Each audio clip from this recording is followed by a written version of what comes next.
بسم اللہ الرحمن الرحیم الحمدللہ رب العالمین الصلاۃ والسلام علی رسولہ الکریم وآلہ الطیبین الطاہرین اما بعد فقد قال اللہ تعالی وتبارک فی کتابہ الکریم بسم اللہ الرحمن الرحیم یا ایہا الذین آمنوا لا تقدموا بین یدی اللہ ورسولہ واتقوا اللہ ان اللہ سمیع علیم صدق اللہ العلی العظیم۔ ناظرین محترم السلام علیکم۔ آج سلسلہ دروس کی تیسری نشست ہے۔ سورہ حجرات کی تفسیر آپ کے سامنے بیان کرنے کے لیے حاضر ہوں۔ میں نے جس آیہ کریمہ کی تلاوت کا شرف حاصل کیا سورہ حجرات کی پہلی آیت ہے۔ خالق کائنات اعلان کر رہا ہے، یا ایہا الذین آمنوا، اے صاحبان ایمان، اے ایمان والو، لا تقدموا بین یدی اللہ ورسولہ، اللہ اور اس کے رسول سے سبقت نہ لے جاؤ، اللہ اور اس کے رسول کے آگے نہ بڑھو۔ بین یدئی دراصل ہے بین یدین، مضاف واقع ہونے کی وجہ سے یہاں پر نون تنوین گر گیا ہے۔ بین یدین یعنی دونوں ہاتھوں کے سامنے۔ عربی زبان میں کنایا ہے سامنے، آنکھوں کے سامنے، اس کو کہتے ہیں بین یدین۔ لا تقدموا بین یدی اللہ ورسولہ، اے صاحبان ایمان، خدا اور اس کے رسول سے آگے نہ بڑھو۔ واتقوا اللہ، اور اللہ کا تقوی اختیار کرو۔ تقوی کہتے ہیں ڈرنے کو، بچنے کو۔ اللہ کا تقوی اختیار کرو یعنی اللہ سے بچو، ایسا نہیں ہے، بلکہ یہاں پر مضاف محذوف ہے۔ اللہ کی نافرمانی سے بچو، اللہ کی نافرمانی انجام دینے سے ڈرو۔ کیوں؟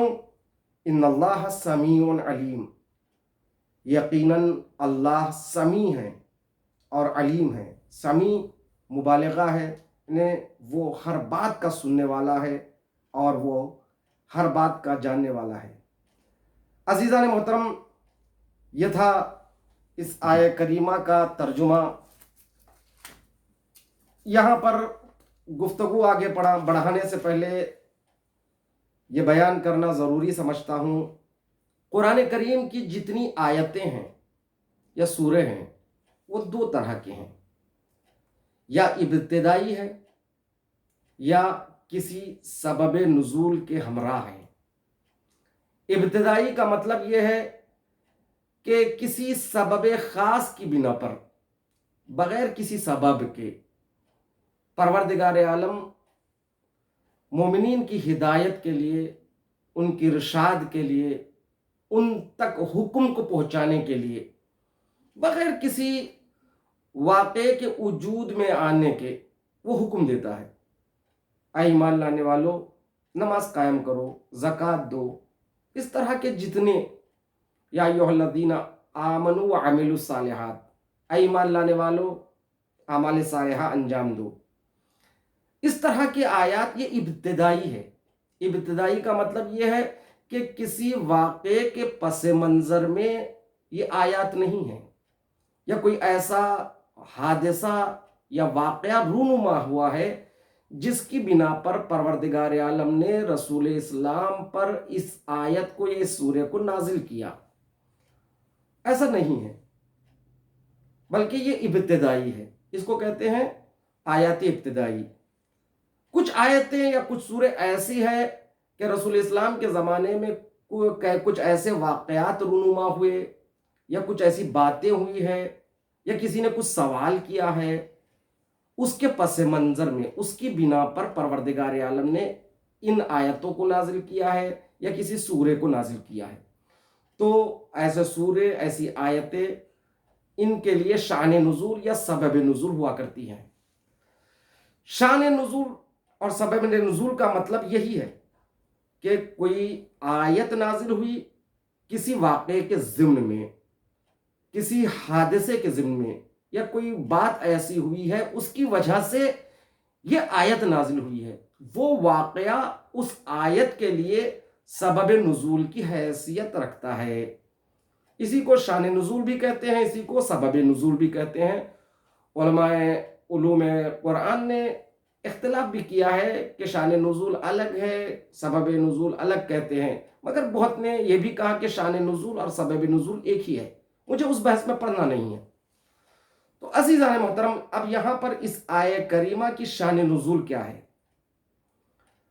شان نزول یا سبب نزول کے ذیل میں جن واقعات کو اکثر مفسرین نے نقل کیا ہے، ان سے متعلق آیت اللہ آغا سبحانی حفظہ اللہ شریف فرماتے ہیں کہ بہت سے واقعات مصداقی حیثیت رکھتے ہیں، یعنی یہ آیت فلاں واقعے پر تطبیق دی جا سکتی ہے، یہ واقعہ یہ مفہوم اس آیت کا مفہوم فلاں واقعے کے لیے تطبیق دی جاتی ہے۔ اس طرح بہت سے مصداقی واقعات کو شان نزول یا سبب نزول کے ذیل میں لا کر بہت سے مفسرین نے یہاں پر کہا یہ واقعہ سبب نزول ہے۔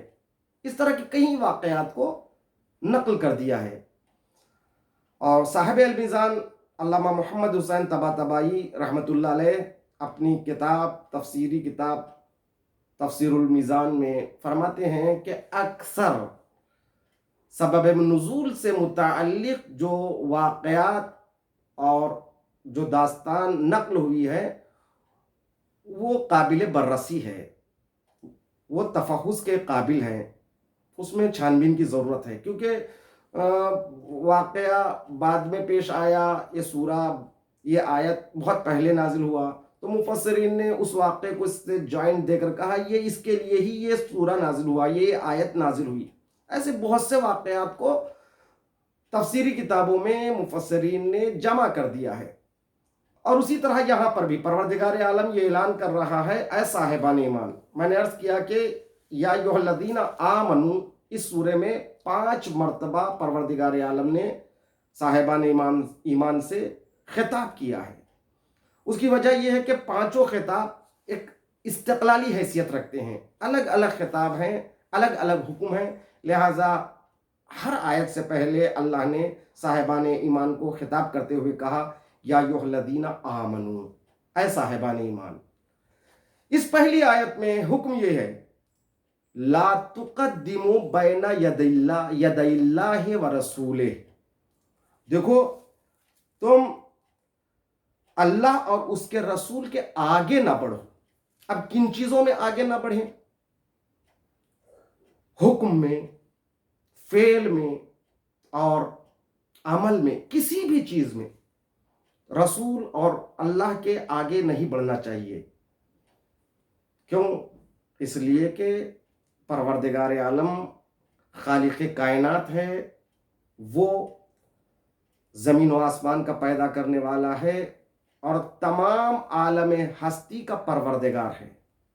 اس کی عظمت، اس کی بلندی مسلم ہے، لہذا اس کی عظمت کے پیش نظر وہ جو کہے وہی کرنا ہے، اس کے آگے نہیں بڑھنا ہے۔ اور رسول چونکہ پیغمبر ہے اللہ کی طرف سے، اور ان کا قول خدا کا قول ہے، گویا ان کا عمل گویا خدا کی جانب سے تصدیق شدہ ہے، جیسا کہ خود پروردگار عالم سورہ نجم کی 3 آیت میں اعلان کر رہا ہے وَمَا يَنْتِقُ عَنِ الْهَوَىٰ إِنْ هُوَ إِلَّا وَحْيٌ يُوحَىٰ، یہ رسول کلام نہیں کرتے ہیں۔ وَمَا يَنْتِقُ عَنِ الْهَوَىٰ، اپنی خواہش سے، اپنی جانب سے کوئی گفتگو نہیں کرتے ہیں، وہی کہتے ہیں جو وحی آتی ہے، یعنی اللہ کے اشارے پر، اس کے وحی کے اشارے پر رسول کلام کرتے ہیں۔ لہٰذا یہ پیغمبر ہے، یہ سفیر ہے پروردگار عالم کی جانب سے، اور یہ نمائندہ الہی ہے، لہذا ان کا قول گویا اللہ کا قول ہے، ان کا قول شریعت ہے، ان کا قول حکم الہی کی طرح ہے، اور فعل بھی اسی طرح ہے۔ سورہ حشر میں پروردگار عالم یہ اعلان کر رہا ہے وَمَا رَمَيْتَ إِذْ رَمَيْتَ وَلَكِنَّ اللَّهَ رَمَى۔ اعلان ہو رہا ہے کہ اے رسول، یہ کنکریاں یہ آپ نے نہیں پھینکے بلکہ اس کو اللہ نے پھینکا ہے۔ تو یہاں پر فعل پر رسول اسلام کی تصدیق کر رہا ہے پروردگار عالم کہ دیکھو ان کا فعل نہیں بلکہ خدا کے حکم سے ان کا فعل ہے۔ قول رسول اور فعل رسول پر وحی الہی کا مہر ہے، لہٰذا ان کی بھی کسی بات کے آگے کسی مسلمان کو، کسی مومن کو آگے نہیں بڑھنا چاہیے۔ اس سورے کے آغاز میں ہی پروردگار عالم صاحبان ایمان سے خطاب کرتے ہوئے یہ حکم دے رہا لا تقدموا بین یدی اللہ ورسولہ، دیکھو اللہ اور اس کے رسول کے آگے نہ بڑھو۔ اب یہاں پر سبب نزول کیا ہے؟ میں نے عرض کیا سبب نزول میں مختلف مفسرین نے مختلف واقعات کو نقل کیا ہے، کسی نے کچھ کہا ہے، کسی نے کچھ کہا ہے، کسی نے کسی واقعے کو نقل کیا ہے، مگر تمام واقعات ایسے ہیں کہ شاید وہ مصداق واقع ہو سکتے ہیں مگر سبب نزول نہیں ہے، کیونکہ ائمہ اطہار کی جانب سے تصدیق شدہ ہونا چاہیے، کیونکہ راویوں کی جانب سے جو باتیں نقل ہوئی ہے وہ تصدیق شدہ ہو معصوم کی جانب سے۔ جیسا کہ تفسیر کشاف میں زمخشری لکھتا ہے کہ یہاں پر یہ واقعہ، اس کا سبب نزول یہ ہے کہ عید قربان کے دن، یعنی بقرعید کے دن، بعض مسلمان رسول اسلام سے پہلے عیدگاہ پہنچتے ہیں، نماز عید کو پڑھ لیتے ہیں اور قربانی دیتے ہیں، تب یہ آیت نازل ہوئی اے صاحبان ایمان، اللہ اور اس کے رسول کے آگے نہ بڑھ۔ البتہ یہ سبب نزول نہیں ہے بلکہ مصداق آیت تو یہ واقعہ ہو سکتا ہے مگر سبب نزول نہیں ہے، کیونکہ اس میں بڑا اختلاف ہے۔ کیونکہ طے یہ ہے کہ انشاءاللہ کم وقت میں مختصر تفسیر کو بیان کروں تو میں واقعات کی تحقیق اور تفحص میں نہیں پڑھنا چاہتا ہوں۔ اور اسی تفسیر کشاف میں زمخشری نے دوسرے واقعے کو بھی نقل کیا ہے کہ رسول اسلام نے کچھ مبلغین کو، تقریباً 27-28 کچھ ایسے مبلغین کو قبیلہ بنی عامر کی تبلیغ کے لیے بھیجا۔ ایک قبیلہ ہے، اس کی تبلیغ کے لیے بھیجا کہ ان کو توحید کی دعوت دیں اور ان کو اسلام کی دعوت دیں۔ یہ مبلغین کا یہ گروہ جب اس عشیرہ اور قبیلے کے پاس پہنچتا ہے تو ان لوگوں نے دعوت کو قبول کرنے کے بجائے ان کو قتل کر دیا، سب کو قتل کر دیا، 3 کو چھوڑ دیا۔ وہ 3 آدمی جب مدینہ لوٹ رہے تھے تو ان سے 2 آدمیوں کی ملاقات ہوئی، ان سے پوچھا آپ کون ہے، کس قبیلے کے ہیں؟ انہوں نے کہا ہم قبیلے بنی عامر کے ہیں، جبکہ وہ بنی عامر کے نہیں تھے، بنی سلیم کے تھے، لیکن بنی عامر کا قبیلہ زیادہ مشہور تھا اور لوگوں میں زیادہ عزت دار تھا، لہذا اپنے کو عزت دار ثابت کرنے کے لیے انہوں نے غلط کہا، جبکہ وہ دوسرے قبیلے کے تھے، کہا ہم قبیلے بنی عامر کے ہیں۔ ان تینوں نے ان کا سر کو قلم کر دیا، ان کو مار دیا، کیونکہ تمہارے قبیلے والوں نے ہمارے قبیلوں والے کو قتل کر، ہمارے مبلغین کو قتل کر دیا، اس کے عوض میں، اس کے بدلے میں انہوں نے ان دونوں کو قتل کر دیا۔ جب یہ 3 آدمی مدینہ واپس لوٹے تو رسول نے کہا یہ تم نے کیا کیا، ان کا قتل کیوں کیا؟ وہ ان کا تعلق قبیلے بنی عامر سے نہیں تھا، اور ویسے بھی ان کا ان قتلوں سے کیا تعلق ہے، کیوں ان کو قتل کر دیا؟ کہا جاتا ہے کہ اس وقت یہ آیت نازل ہوئی یا ایھا الذین آمنوا لا تقدموا بین یدی اللہ ورسولہ، اے صاحبان ایمان، رسول اللہ اور اس کے رسول کے آگے نہ بڑھو، جب تک نہ کہے اس کو انجام مت دو۔ یہ بھی سبب نزول ہے تفسیر زمخشری میں، مگر علماء اہل تشیع نے اس پر بھی تردید کا اظہار کیا ہے۔ اس طرح کے اور بھی واقعات نقل ہوئے ہیں، مگر میں جو تفسیر برہان میں علامہ ہاشم بہرانی نے سبب نزول کے طور پر جس روایت کو، جس حدیث کو بیان کیا، اس کو بیان کرنا چاہتا ہوں۔ علامہ زمخشری فرماتے ہیں، کسی نے حضرت امیر المومنین امام علی بن ابی طالب علیہ السلام سے سوال کیا۔ یہ تفسیر زمخشری میں ہے، یہ تفسیر برہان میں ہے جو سید ہاشم بہرانی رحمۃ اللہ علیہ نے لکھی ہے۔ اس آیت کے ذیل میں یہ حدیث موجود ہے۔ آپ فرماتے ہیں اس آیت کا سبب نزول یہ ہے کہ کسی نے مولا کائنات سے سوال کیا، اے امیر المومنین آپ بتائیے یہ آیت کس کے بارے میں نازل ہوئی ہے؟ تب امام نے کہا، قریش کے 2 آدمیوں سے متعلق یہ آیت نازل ہوئی ہے۔ وہ قریش کے 2 کون ہیں؟ امام نے نام نہیں لیا، آپ سمجھ سکتے ہیں، کیونکہ ایک اور مقام پر ایسا ہے کہ رسول اسلام کے پاس ایک گروہ آیا اور سوال کرنے لگا، تو ان کے سوالوں کا جواب رسول دینے سے پہلے یہ 2 آدمی آگے بڑھ کر جواب دینا چاہتے تھے یا جواب دے رہے تھے۔ آیت نازل ہوئی، یا ایھا الذین آمنوا لا تقدموا بین یدی اللہ ورسولہ، اے صاحبان ایمان، کام دونوں نے کیا مگر خطاب سب سے ہے۔ دیکھو اے صاحبان ایمان، اللہ اور اس کے رسول سے آگے مت بڑھو۔ تو یہ 2 روایتیں، اور ایک علامہ مجلسی نے بحار الانوار میں نقل کیا ہے۔ بحار الانوار جلد 8ویں جلد صفحہ نمبر 238 پر یہ روایت علامہ مجلسی نے نقل کیا ہے کہ کسی نے مولا کائنات سے سوال کیا، اے امیر المومنین بتائیے یہ آیت کس کے بارے میں نازل ہوئی ہے؟ ظاہر یہ مولا کائنات کا دور حکومت تھا، دور خلافت تھا، اس وقت یہ بات ہوئی ہے۔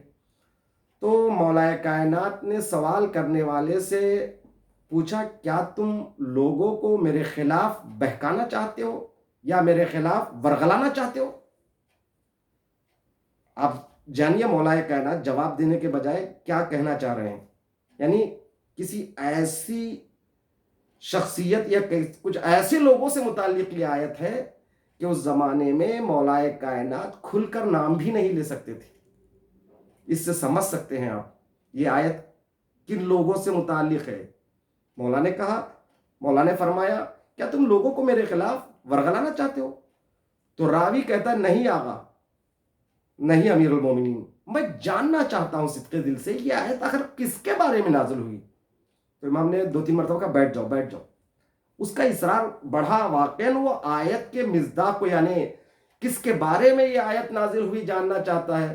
تب مولا نے کہا، لکھ لو، اس کا نام لکھ لو۔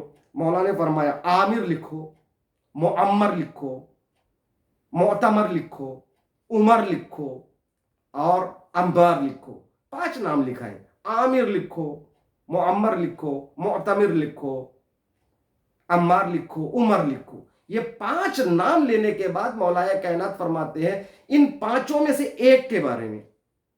دیکھیے عزیزان محترم، مولا نے نام لے لیا مگر 5 نام لے کر 5 کے ضمن میں ایک کا نام ہے۔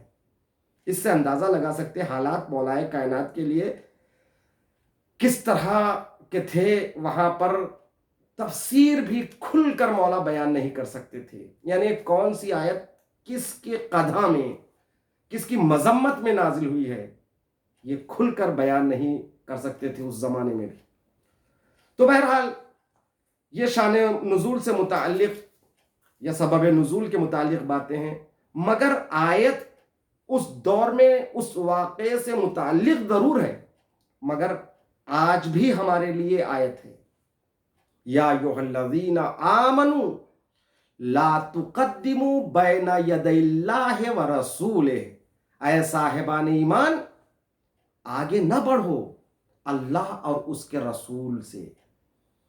تو اگر کوئی رسول سے آگے بڑھنے کا مطلب رسول نے نہیں کہا، اس کو آپ شریعت بنا کر انجام دے رہے ہیں، تو یہ رسول اور خدا سے آگے بڑھنا ہے، جبکہ پروردگار عالم اعلان کر رہا ہے وما آتاکم الرسول فخذوہ وما نہاکم عنہ فانتہوا، جو رسول تمہیں دے اسے لے لو، اور جس سے رسول تمہیں روک دے اس سے رک جاؤ، یہی شریعت ہے۔ مگر اگر کوئی انسان ایسے کام کو شریعت بنا کر پیش کر رہا ہے جس کے بارے میں خدا اور رسول نے نہیں کہا، تو پھر یہ خدا اور رسول سے آگے بڑھ جانا ہے۔ یا کوئی ایسی چیز کو داخل شریعت کر رہا ہے جو شریعت میں نہیں ہے، بدعت انجام دے رہا ہے، تو وہ بھی اس آیت کا مصداق ہے۔ یہاں پر فاضل خوشیجی شرح تجرید میں وہ لکھتے ہیں کہ خلیفہ دوم اپنے زمانے خلافت میں منبر پہ بیٹھ کر یہ اعلان کر رہا تھا کہ رسول کے زمانے میں 3 چیزوں کا حکم تھا، میں نے ان تینوں چیزوں کو مصلحت کی بنا پر ختم کر دیا۔ ایک متعۃ النساء، ایک طواف نساء، اور تیسری جو ہے نا اذان میں حی علی خیر العمل۔ یہ 3 چیزیں متعۃ النساء یعنی نکاح کی 2 قسمیں ہیں، ایک نکاح دائم ہے، ہمیشہ کے لیے نکاح جو عام طور پر نکاح ہوتا ہے، اور دوسرا ہے نکاح منقطع، عقد غیر دائم، عقد منقطع یعنی ٹیمپروری میرج جو متع کہلاتا ہے۔ یہ اہل تشیع کے پاس ہے مگر اہل سنت کے پاس نہیں۔ کیوں؟ اس لیے کہ اس کو خلیفہ دوم نے اپنے زمانے خلافت میں اس کو حرام قرار دیا ہے۔ یہ رسول سے آگے بڑھنا ہے، یعنی رسول اور خدا نے اس کو جائز قرار دیا، رسول کے زمانے میں یہ چیز جائز تھی، اس کو خلیفہ دوم نے منع کر دیا، یہ رسول سے آگے بڑھنا ہے۔ اور تیسری چیز ہے، خود یہ اعلان کرتے ہیں علامہ خوشیجی اپنی کتاب شرح تجرید میں یہ لکھتے ہیں، خود اہل سنت کے مشہور عالم ہیں، تقریباً 9ویں قرن 9 کے عالم ہیں، 9ویں صدی ہجری کے عالم دین ہیں، بہت بڑے عالم دین ہیں، اشعری ہے۔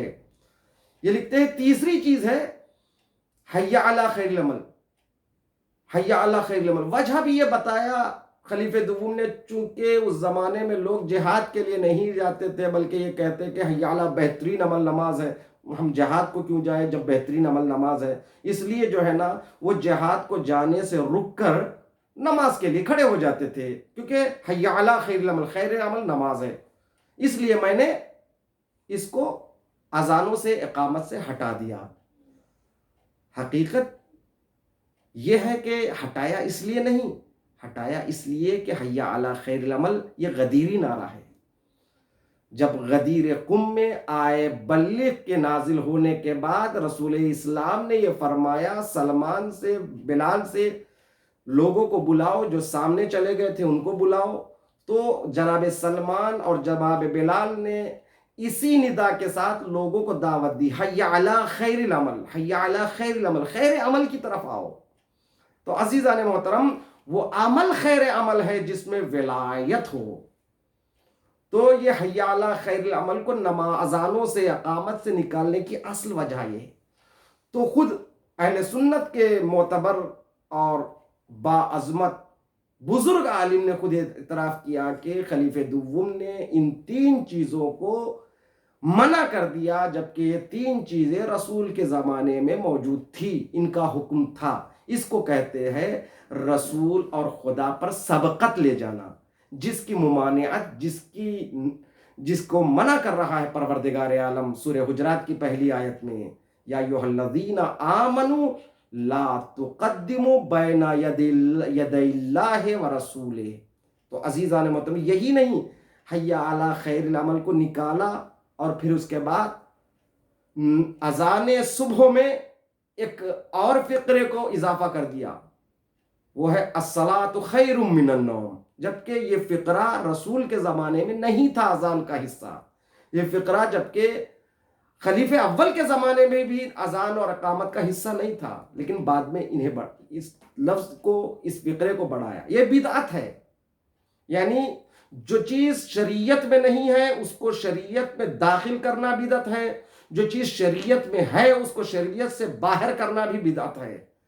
تو عزیزان محترم، یہ واقعات مصداق ہے اس آیہ کریمہ کے۔ اسی طرح نماز تراویح ہے۔ نماز تراویح نہ رسول کے زمانے میں تھی، نہ حتیٰ خلیفہ اول کے زمانے میں بھی نہیں تھی، بعد میں خلیفہ دوم نے اس کو رائج کیا ماہ رمضان میں۔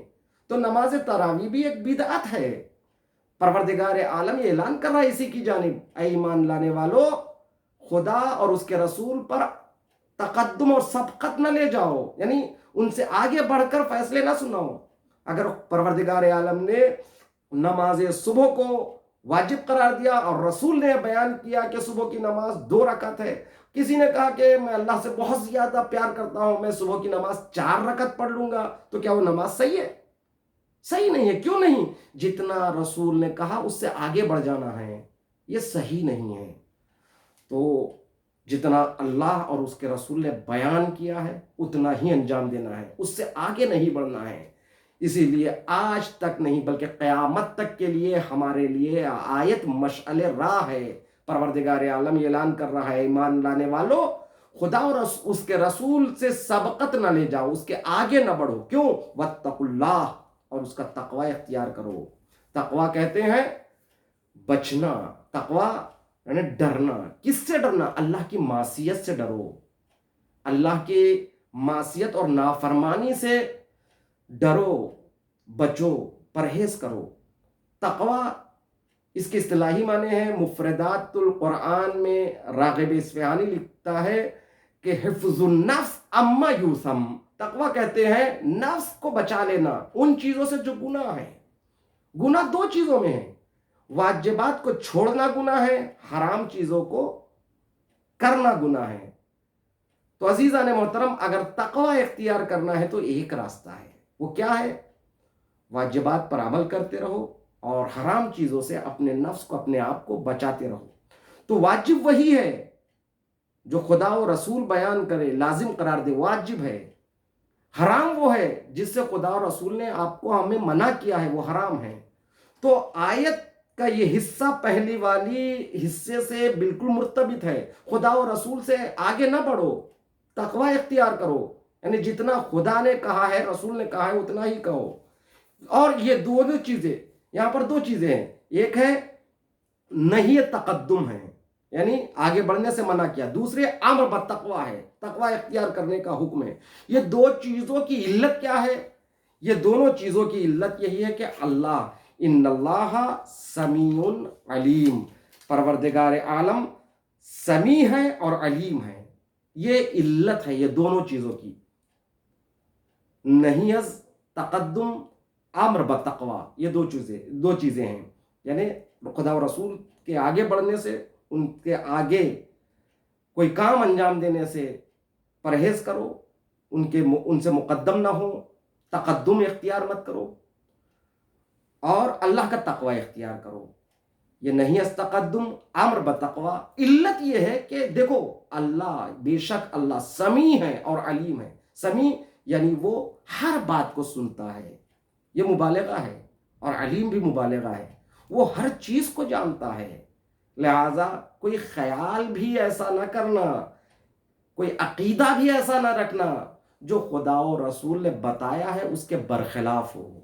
تو ہر چیز میں ہم کو وہی انجام دینا ہے جو خدا و رسول نے ہمیں بتایا ہے، اتنا ہی کرنا ہے جتنا خدا و رسول نے ہمیں کرنے کے لیے کہا ہے یا اجازت دی ہے۔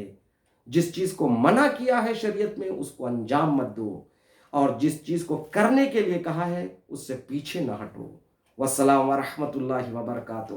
یہی دعا ہے پروردگار عالم اس ماہ مبارک رمضان میں توفیق اطاعت و عبادت الہی ہمیں نصیب فرما، اور ہماری دعاؤں کو، ہماری عبادتوں کو سند قبولیت عطا فرما، اور ہم کو ہر بلا سے، ہر بیماری سے محفوظ رکھ۔ پروردگار بحق محمد و آل محمد ہماری عمر میں، ہمارے رزق میں برکت عطا فرمائے، اور اس ماہ رمضان کی عیدی ظہور امام زمان عجل اللہ تعالی فرجہ شریف کو قرار دے۔ والسلام ورحمۃ اللہ وبرکاتہ۔